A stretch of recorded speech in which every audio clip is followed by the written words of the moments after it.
Alright, so in this video we're checking out the Betafpv Air65. This is their ultralight entry into the Tinywhoop space. I did a video a while back on the Happy model ultralight, the Mobula 6 2024. This is 17.7 grams. I'll link this video in the video description if you missed that video. But they have, well, Betafpv has now come up with their versions of the ultralight, and mine weighs 17 grams, although in the marketing materials they sent me, it says it'll be 17.1 grams.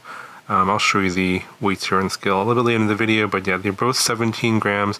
There's two versions. The one on the left here is the racing version, and the one on the right is the freestyle version. And I'll talk about what the differences are here. But just wanted to note that, yeah, finally we are going away from the one size fits all. You know, before a new Whoop model comes out, and it is going to be for all pilots, freestyle or racing, whether you like it or not. And I'm glad to see that Betafpv is going away from that. They made a model specifically tailored for people that want to race, and then they have another model specifically tailored for those that want to do freestyle. So let's talk about what's new and what is different about these. So first off, we've seen all of these parts except for one in previous videos, and let me just kind of point what all those parts are. So we have the frame. This is their ultralight frame. I've done videos on that before. The motors are the 0702 SE motors. I've done videos on that before as well. And then the canopy, the ultralight canopy, I think they're all air branded. So I knew eventually a full bind and fly model was going to come out, but I went back and forth with Betafpv on these models quite a bit. They sent me some prototypes to test out. I gave them some feedback, and this is ultimately what they've ended up with. The new part, of course, here is the flight controller, which is what makes this so light. And well, they're calling this the Air Flight Controller. I'll show you what it looks like here. They have an unsoldered model here. So this is what the flight controller looks like. Get your rubber grommets and screws for mounting. Get your antenna for the VTX, and they've got the 180-degree battery connector, of course, BT 2.0. That's what they're famous for. So I also have done videos on this one. This one showed it before in a previous video. This is the new part. This is the one that makes this model so light, and it is 0.8 millimeters thick, so a very thin PCB. And it has the flight controller. It has the 4-in-1 ESC, so there's 4 5-amp ESCs on here with BlueJay firmware. It has the VTX, 25 to 400 milliwatts power switchable. But this one does not have the receiver. So the Express LRS receiver, they decided to leave it out on this board. As you can see here, it is attached on top right there. There's some heat shrink around there, and it is this receiver you see before. This is their one with the flat antenna. This one, and this was running the latest Express LRS firmware. This flight controller is running a new processor. It's a G473 MCU, which is a lot faster than the F411s. Has more UARTs as well. They got rid of the USB port, and they're using the JST plug now, which is a little bit lighter than the metal port, but then you need the extender, and those are included in the full build. So this is the USB-C to JST plug. Those are included. If you've seen some previous videos on the Pavo Pico, etc., they've kind of gone to this plug on all of their models just because it just sheds some weight off of there. And then there's no motor plugs on these, so you have to solder directly to the board. But the motor pads are pretty big on here. Now, Happy Model made a diamond-shaped board kind of like this a while back, but had some issues, and they discontinued that. And then they made this newer board, the Super X, I think is what they call it, which is, as you can see, it is, I guess, square shaped with some curves on there. And that one has the receiver VTX flight controller all together. So the receiver is actually built into that board. However, I've heard that they've had some issues with the solder pads are really tiny on that one, and some issues with the flight controller, I guess, burning up when people solder to them. So there was a new version of this board out, as the version 2.0, that have the motor plugs soldered on from the factory. So apparently that will dissuade people from soldering directly to the board, but apparently that will cause the board to fail.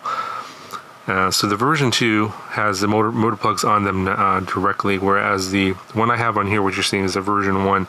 They soldered these motors directly onto the pads. But what would happen is, people got these models, they would burn a motor out, then they would put a new motor on, solder it on, and then, most people aren't the best skilled solderers, and they would add basically too much heat to the board, which would fry the little chips there, which are the MOSFETs for the ESCs, and that's how these boards would fail.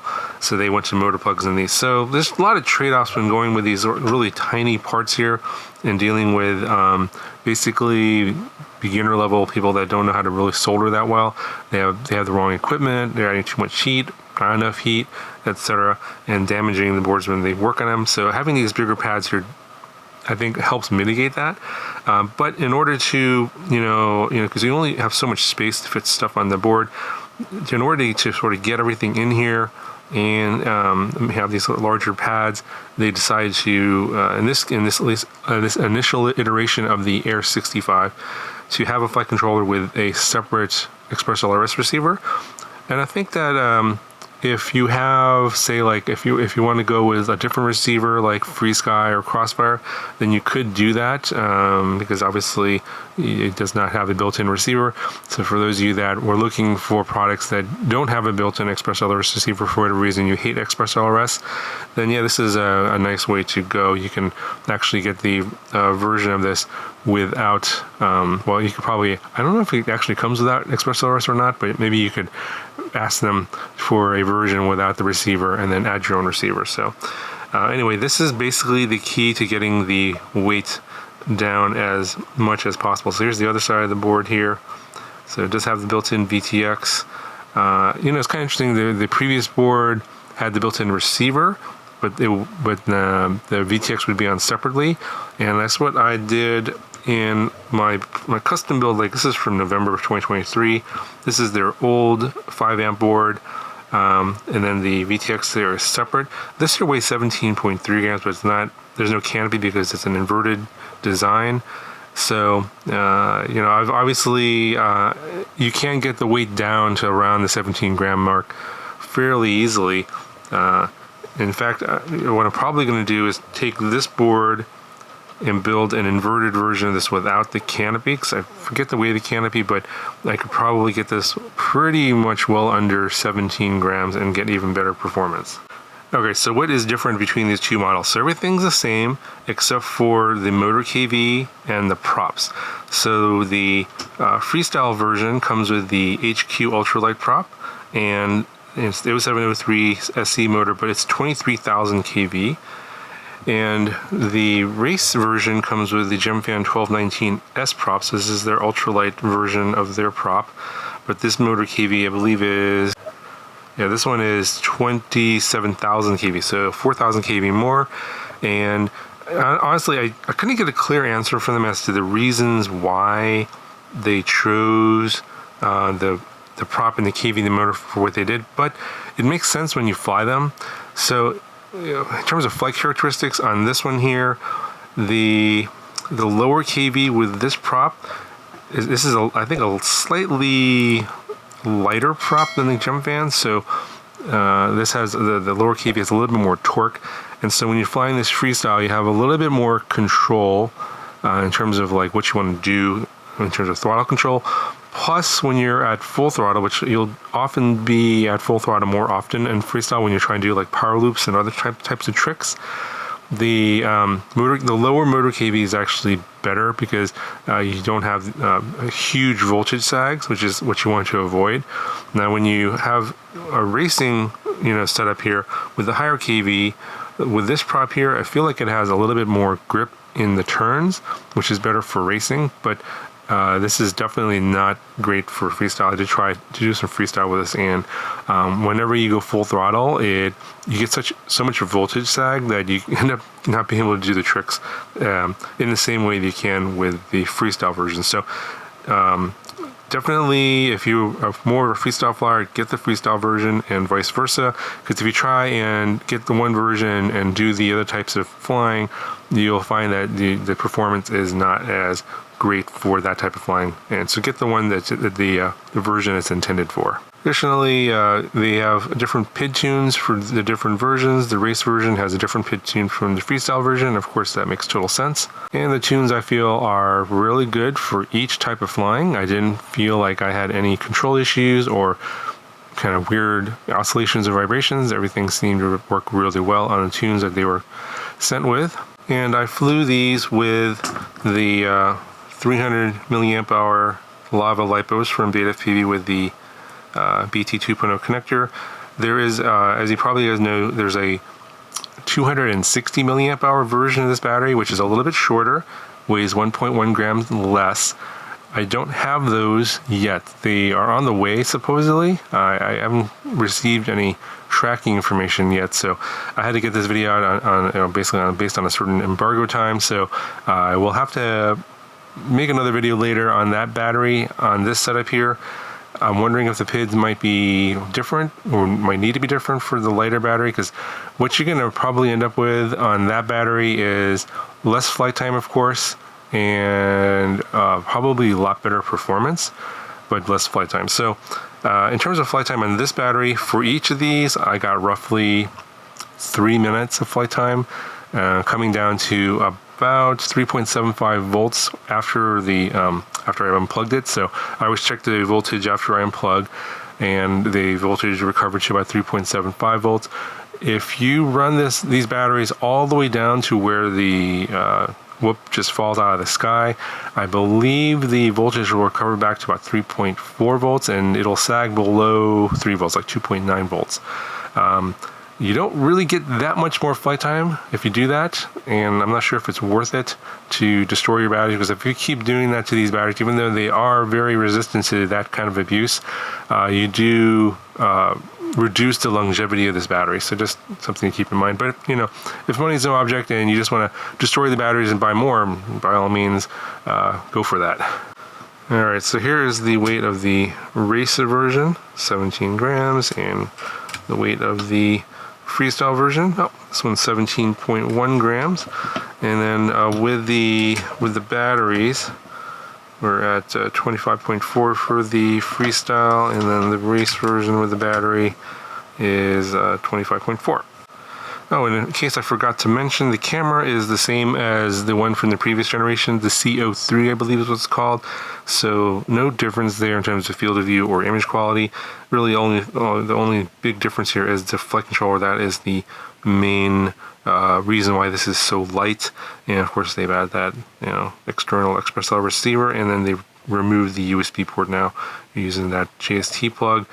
And then in terms of the right angled or the 180 degree connector there, I think it is pretty much exactly the right length, unlike the Mobula 6. It just goes in there, and then go ahead and plug it in, and you can see it's got enough length there so the battery's not that far forward, and of course that maintains that nice balance when you're flying. Alright, so anyway, one last look around everything. Here's the bottom there with the motor wires soldered on. And yeah, I've had many crashes with this already. It's done very well. None of the props have broke yet. And I've cleaned off all the grass and stuff that I landed in some grass. Wiped all that off, but it cleans up pretty well. It's holding up very well in crashes so far. And I'll have another video later on this one with the 260 milliamp hour LiPo whenever that comes in. And I'll have a whole video on that one. Not sure if I'll put that on the main channel or the second channel, but I will have a video on that one and give you my thoughts on that. But overall, pretty happy with these. If you're a racer, definitely check it out. If you're a freestyler, definitely check out this one. I think you're going to find the performance is pretty good for that type of flying for a Tinywhoop. Of course, keep in mind it is still a Tinywhoop. And hopefully we'll see this trend continue where the weight keeps going down. I'd like to see 16-gram Tinywhoops in bind and flies if possible. You know, could be done. I think if they make a version of this without the canopy, make it inverted. You know, you can use the plastic screws instead of the metal screws, etc. You know, maybe come out with a new version of the flight controller with the built-in express LR receiver. Maybe a lighter camera. There's ways you can shave weight off of here even more. So perhaps sometime down the road later in 2024, we'll see a 16-gram version of this one, but 17 grams is the lightest, I think, in terms of a pre-built Tinywhoop. And yeah, links will be down in the video description if you want to check it out. That'll do it for this video. Talk to you guys in the next one.